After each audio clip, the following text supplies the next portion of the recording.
মেয়েদের কোনো বাড়ি হয়নি, ছোটবেলায় বাপের বাড়ি, বড় হলে শ্বশুর বাড়ি, বৃদ্ধাকালে ছেলের বাড়ি, বৃদ্ধকালে ছেলের বাড়ি, মারা গেলে শ্মশান বাড়ি। একদম ঠিক। এতক্ষণে একটাই মনের মনের ভেতরকার একটা কথা বললে, মেয়েদের কোনো বাড়ি হয় না, সত্যি।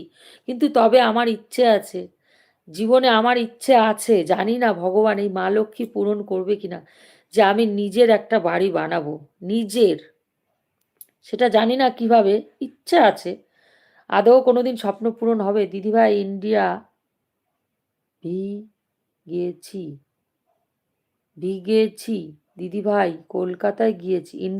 ইন্ডিয়ায় এসেছো আবার, কলকাতাতে এসেছো?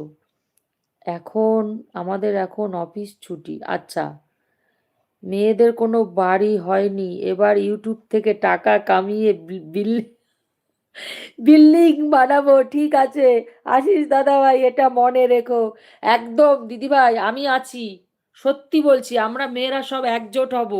এই বেটা ছেলেগুলো, পুরুষেরা, স্বামীগুলো শুধু একটু ঝগড়া হলেই, একটু একটু রাগারাগি, রে চলে যাও, পোষাবে না, থাকবে না, চলে যাও বাড়ি, অন্য জায়গায় চলে যাও, যেখানে ভালো লাগবে সেখানে চলে যাও, এরকম বলে। সেই কথা বলার আর সুযোগ দেব না আমরা মেয়েরা। আমরা একটা ইউটিউব থেকে কাজ